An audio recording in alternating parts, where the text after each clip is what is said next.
નમસ્કાર, આપ જોઈ રહ્યા છો ગુજરાત ફર્સ્ટ. હું છું આપની સાથે વિક્રમ. સમાચારોની શરૂઆત કરીએ તો બ્રેકિંગ ન્યૂઝ મળી રહ્યા છે. અહીંયા સુરતમાં ભૂતિયા ડિમોલેશન અંગે સૌથી મોટો ખુલાસો થયો છે. ગુજરાત ફર્સ્ટનું બઝર વાગી ચૂક્યું છે અને ગુજરાત ફર્સ્ટની તપાસમાં ચોંકાવનારી વિગતો સામે આવી છે. ભૂતિયા ડિમોલેશનમાં ભાજપના પૂર્વ ધારાસભ્યોનું નામ ઉછળ્યું છે. ડિમોલેશન કોના ઇશારે થયું તે અંગે ગુજરાત ફર્સ્ટનું એક્સપોઝ. શું શૈલેષ બગદાણાના ઇશારે નાસિરનગરમાં ડિમોલેશન થયું છે? પૂર્વ ધારાસભ્ય જનક બગદાણાના ભાઈ શૈલેષ બગદાણા છે. નાસિરનગર નજીક શૈલેષ બગદાણાનો પ્રોજેક્ટ હોવાનો દાવો થયો છે. શૈલેષ બગદાણા સંજય લાખાણીના સહિયારો પ્રોજેક્ટનો દાવો થયો છે. પ્રોજેક્ટમાં નદીમ રિફાઈ અને અશફાક રિસાઈની પણ ભાગીદારી હોવાની વાત સામે આવી છે. જમીન માલિકીનો દાવો કરનારી વૃદ્ધાએ અહીંયા કાર દેખાઈ કરી હતી, ત્યારે કારમાં પૂર્વ ધારાસભ્ય લખેલી પ્લેટ હોવાની પણ ભારે ચર્ચા શરૂ થઈ છે.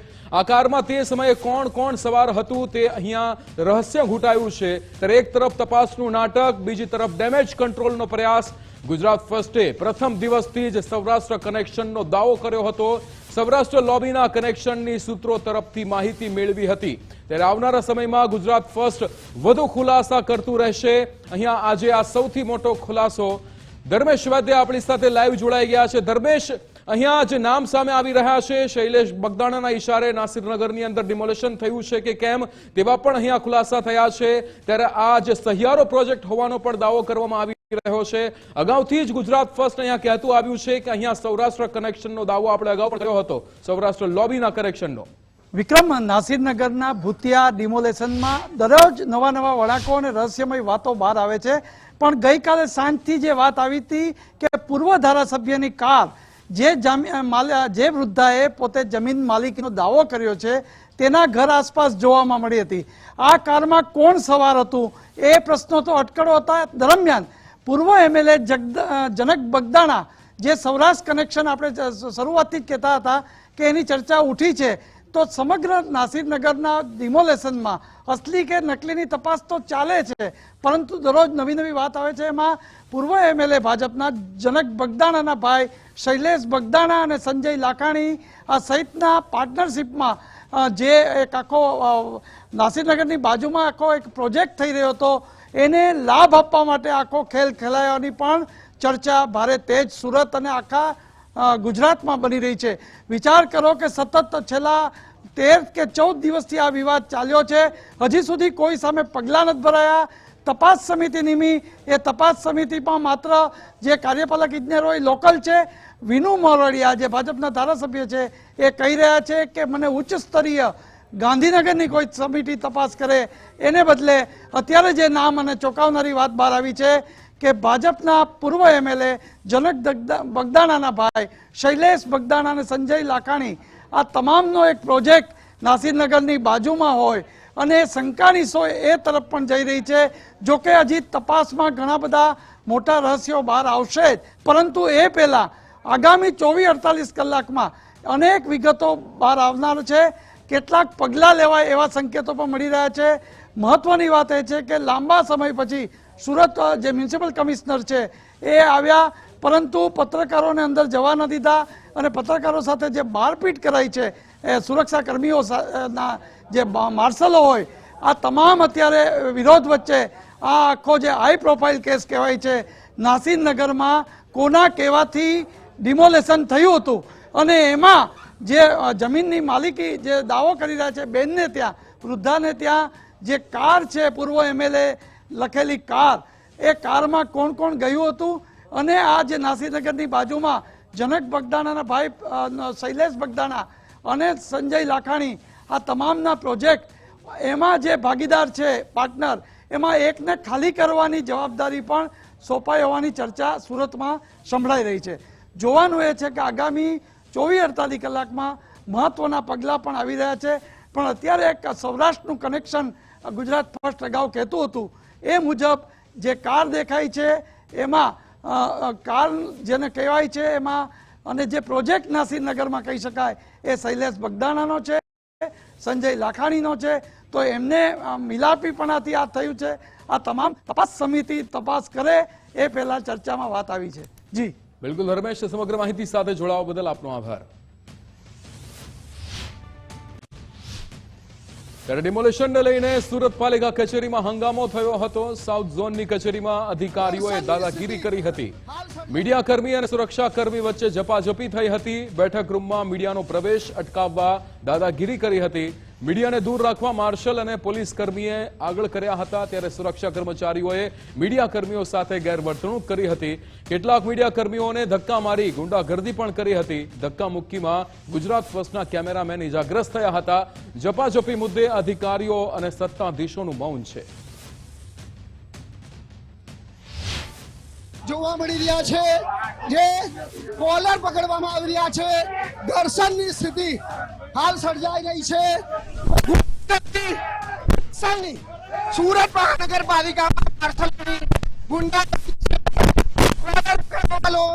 મારામારી પર ઉતરી આવ્યા છે. અહીં મારામારી પર ઉતરી આવ્યા છે.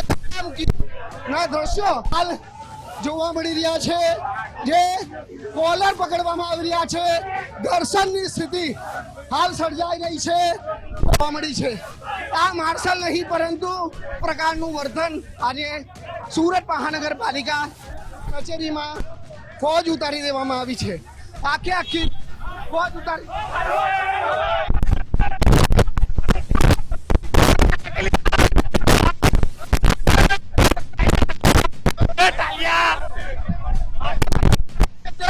કે રીસર છૂટા હાથથી મારામારી કરી રહ્યા છે.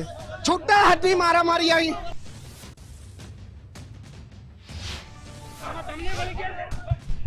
તો આપણે ભાઈ 2 મિનિટ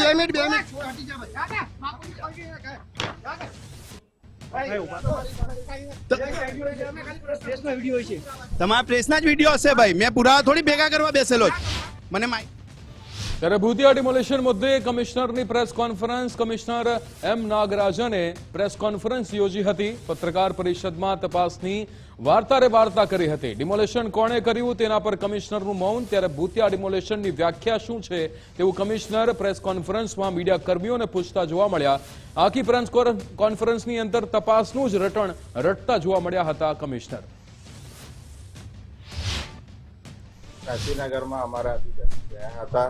એના વિષયમાં આજે નિવેદન પણ થયું હતું. આગળ જે બનાવ બન્યું છે એના વિશે તપાસ સમિતિ રચવામાં આવી છે.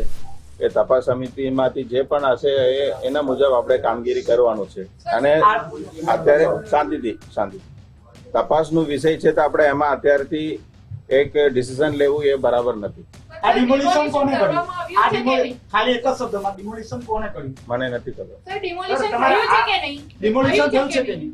આપણે વિડીયોમાં જોયું છે ઘણા બધા મકાનોનું જે છે એ તોડફોડ કરવામાં આવ્યું છે. તો એ કઈ સંજોગોમાં બની છે એના માટે તપાસ સમિતિ રચવામાં આવી છે.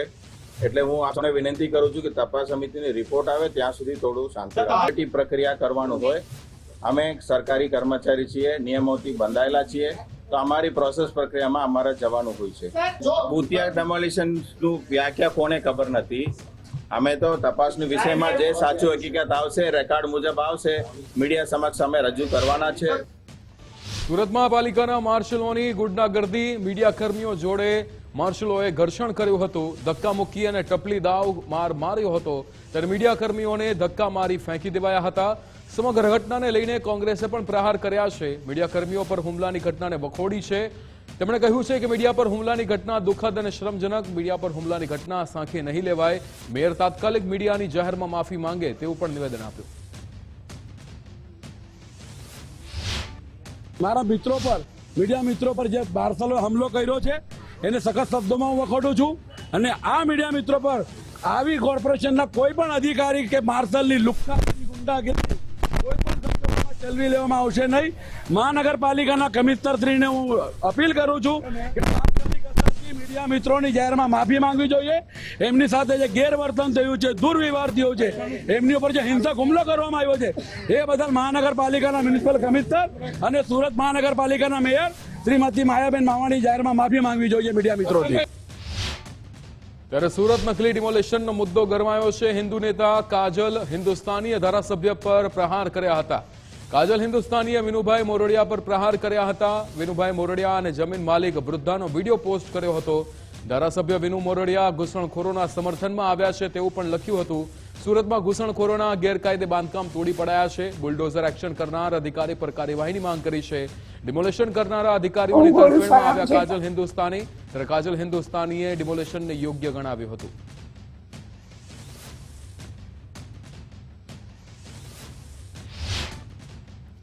સુરતના નાસીનગરમાં ડિમોલેશનનો મામલો, જેમાં કાજલ હિન્દુસ્તાનીના ધારાસભ્ય વિનુ મોરડિયા પર આક્ષેપ.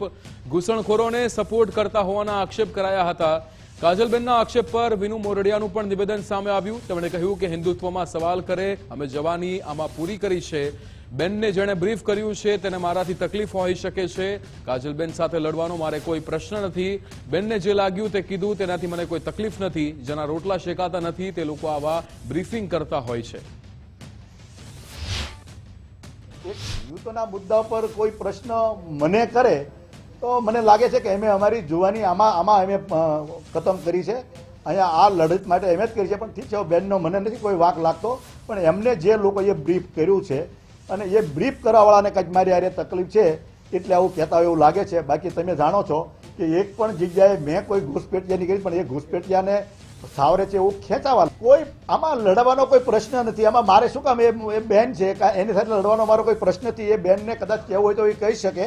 હવે એને જે લાગ્યું છે એ કીધું છે, એનાથી મને કોઈ બીજી તકલીફ નથી.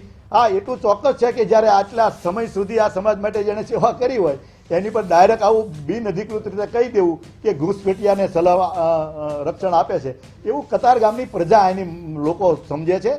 અમુક લોકો જે સ્પેશિયલ છે, જેને પોતાના રોટલા શેકાતા નથી, એ લોકો આવા કાંઈક ને કંઈક બ્રીફિંગ કરતા હોય. ત્યારે સુરતમાં નાસીનગરમાં કથિત નકલી ડિમોલેશનનો મામલો, જેમાં વિરોધ પક્ષના નેતા તુષાર ચૌધરીની મુખ્યમંત્રીને રજૂઆત. પત્ર લખી તટસ્થ અને નિષ્પક્ષ તપાસ કરવાની માંગ કરી. ડિમોલેશન કોના દ્વારા કરાયું તે અંગેની યોગ્ય તપાસની માંગ કરી. વૈકલ્પિક વ્યવસ્થાની વિચારણા કરવામાં આવી. એસસીની ગાઈડલાઈન મુજબ નોટિસ આપવામાં આવી છે. ત્યારે બિલ્ડરે બાંધકામ કર્યું છે તેની પરવાનગી મેળવી છે કે કેમ? કાર્યપાલક બીજા જ દિવસે રજા પર ઉતરી ગયા. પાલિકાનો કોન્ટ્રાક્ટર પણ ભૂગર્ભમાં ઉતરી ગયો. બિલ્ડરની સાંઠગાંઠ વચ્ચે નકલી ડિમોલેશન કરાયું. અધિકારીઓ પોતાની જવાબદારીમાંથી છટકી રહ્યા છે. સમગ્ર મામલાની ગાંધીનગરથી ઉચ્ચ સ્તરીય તપાસ થવી જોઈએ તેવું નિવેદન તુષાર ચૌધરીએ આપ્યું. કે ભૂતિયા ડિમોલિશન, મહાનગરપાલિકાએ પણ એની જવાબદારી લેવાનો ઇનકાર કર્યો. પોલીસ તંત્રએ પણ બંદોબસ્ત પૂરો પાડવાની વાતને ઇનકાર કર્યો. તો પછી આ ડિમોલિશન કર્યું કોણે?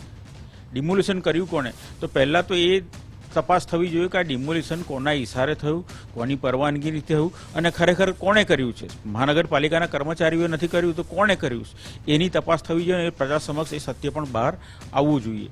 એટલે જે પ્રકારે બિલ્ડર સાથેની સાંઠગાંઠમાં માત્ર બિલ્ડરને ફાયદો કરાવવા માટે જે આ ડિમોલિશન કરવામાં આવ્યું હોય એવું લાગી રહ્યું છે અને એમાં કંઈક મેળાપીપણામાં મહાનગરપાલિકાના અધિકારીઓ પણ સંડોવાયેલા છે અને પોલીસ તંત્ર પણ સંડોવાયેલું હોય એવું લાગી રહ્યું છે. ત્યારે આ સમગ્ર બાબતનું તથ્ય પ્રજા સમક્ષ બહાર આવવું જોઈએ. ડિમોલિશનને લઈને સુરત પાલિકા કચેરીમાં હંગામો મચ્યો હતો અને એસએમસી દ્વારા જે દાદાગીરી કરવામાં આવી હતી તેને લઈને હવે મીડિયા કર્મીઓ અહીંયા જે રીતે ઉગ્ર રોષ ઠાલવી રહ્યા છે. સાઉથ ઝોનની કચેરીમાં અધિકારીઓએ જે દાદાગીરી કરી હતી તેમાં મીડિયા કર્મી અને સુરક્ષા કર્મી વચ્ચે જે ઝપાઝપી થઈ હતી. ત્યારે ધરણા પર અહીંયા મીડિયા કર્મીઓ બેઠા છે. સુરતની અંદર જે સાઉથ ઝોનની કચેરીમાં અધિકારીઓ દ્વારા દાદાગીરી કરવામાં આવી હતી. આપણી સાથે રાકેશ લાઈવ જોડાઈ ગયા છે સુરતથી. રાકેશ, મીડિયા કર્મીઓ હવે ધરણા પર ઉતર્યા છે. જે રીતે દાદાગીરી કરવામાં આવી હતી સુરક્ષા કર્મીઓ ની અહીંયા મીડિયા કર્મીઓ સાથે જે ઝપાઝપી થઈ હતી, હવે મીડિયા કર્મીઓ ધરણા પર બેઠા છે, શું વિગતો?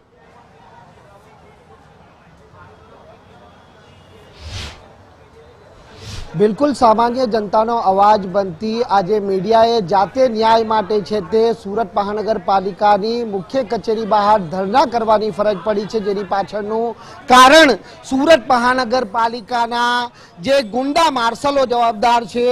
ગુંડા માર્શલો જે વર્દીની આડમાં ગુંડાગીરી કરતા આજે કેમેરામાં કેદ થયા છે. સુરત મહાનગરપાલિકાની મુખ્ય કચેરી ખાતેની આ તસવીરો આપ જોઈ શકો છો તેમ કે મીડિયા કર્મીઓ જોડે અસભ્ય વર્તન તો કરવામાં આવ્યું, પરંતુ કોલર પકડવામાં આવ્યો, ટપલી દાવ કરવામાં આવ્યો, ધક્કા મુક્કી કરી અને દાદર પરથી ફેંકી દેવામાં આવ્યો.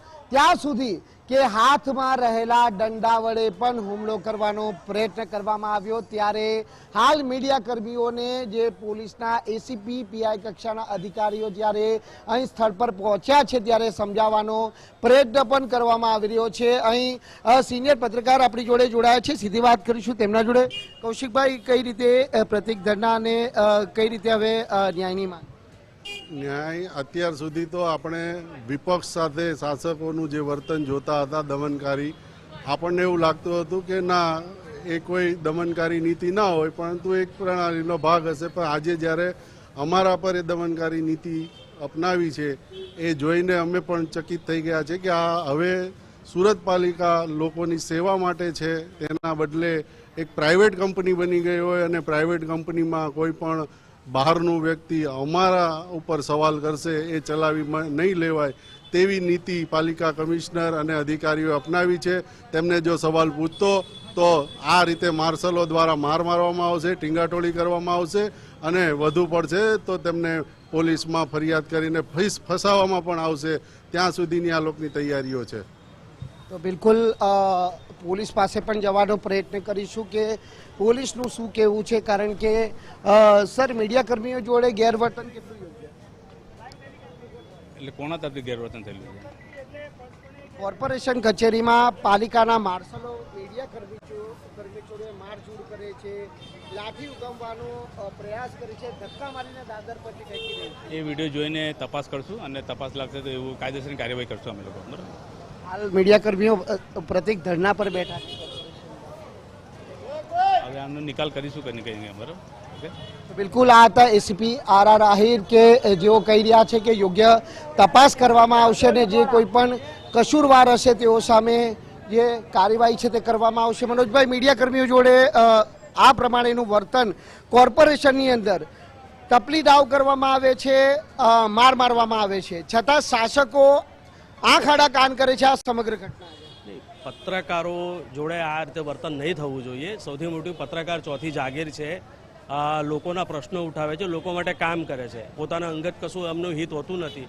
આવા ટાઈમમાં જ્યારે પત્રકારો જોડે આવું બને એ મને જસ્ટ હમણાં સૂચના મળી છે એટલે અહીંયા આવ્યા છે અને સાનુકૂળ એનો ઉકેલ લાવવાના પ્રયત્ન કરી જે પત્રકાર જોડે થયું છે એને પૂછીએ છીએ અને શું ઘટના બની છે એનો તાગ મેળવીને જે કંઈ આગળ પ્રોસિજર કરવાની હશે એ કરવાનો પ્રયત્ન કરીએ. તેજસભાઈ, પત્રકારોનો દબાવ, અવાજ દબાવવાનો કંઈક પ્રયત્નો થયો એવું નથી લાગી રહ્યું આ ઘટના ઉપર? સ્પષ્ટપણે જે ઘટના છે એ ખૂબ જ દુઃખદ છે.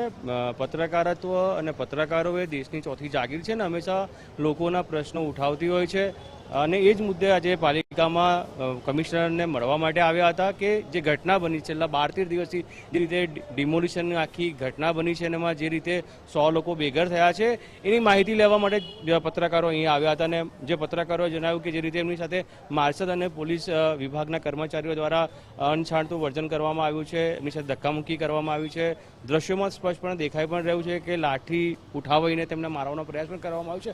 આ ખોટું છે, કારણ કે છેલ્લે પોલીસને પણ જ્યારે તકલીફ હોય છે, કર્મચારીઓને તકલીફ હોય છે, મીડિયા જ એમનો અવાજ ઉઠાવતી હોય છે અને જે મીડિયા લોકોના માટે લડતી હોય, લોકોના માટે અવાજ ઉઠાવતી હોય એની સાથે આ રીતનું વર્તન કરવું અયોગ્ય છે. અમે પોલીસ વિભાગને રજૂઆત કરી છે કે આ સમગ્ર ઘટનાની અંદર જે પણ જવાબદાર લોકો છે, જે દ્રશ્યોમાં દેખાય છે તેમની સામે કડક કાર્યવાહી કરવામાં આવે અને પત્રકારોની સુરક્ષા સુનિશ્ચિત કરવામાં આવે તે ખૂબ જ જરૂરી છે. બિલકુલ, પત્રકારોની સુરક્ષા સુનિશ્ચિત કરવામાં આવે તેવું સ્પષ્ટ અહીં સિનિયર પત્રકારો છે તે અહીં લાગણી અને માંગણી વ્યક્ત કરી રહ્યા છે. હાલ જે મામલાનું સમાધાન થાય તે દિશામાં હાલ જે વરિષ્ઠ પત્રકારો જ્યારે અહીં પહોંચ્યા છે ત્યારે સમાધાનના પ્રયત્ન પણ ચાલી રહ્યા છે, પરંતુ પાલિકાના માર્શલો હોય કે પોલીસ તરફથી જે વર્તન કરવામાં આવ્યું છે, અણછાતું વર્તન, એ પત્રકારોની અંદર એક ભારોભાર રોષની લાગણી છે તે અહીં જોવા મળી રહી છે. શું કહેશો, કઈ રીતની આજની આ જે વર્તણૂક કેવી રહી પાલિકાના પાર્ષદ? બિલકુલ રાકેશ, 25 વર્ષથી પત્રકારિતા સાથે જોડાયા છે.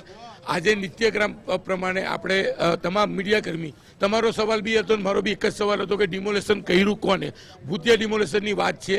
તમામ લોકો આવ્યા હતા. છેલ્લા 2 કલાક માર્શલોએ ધક્કે ચડાવ્યા. કમિશનરે પ્રેસ કોન્ફરન્સ કરીને કમિશનરની પ્રેસ કોન્ફરન્સ પત્તાની સાથે જ મીડિયાકર્મીઓ ઉપર આ જે માર્શલો છે અને પોલીસ લાકડીઓને તૂટી પડી. શા માટે?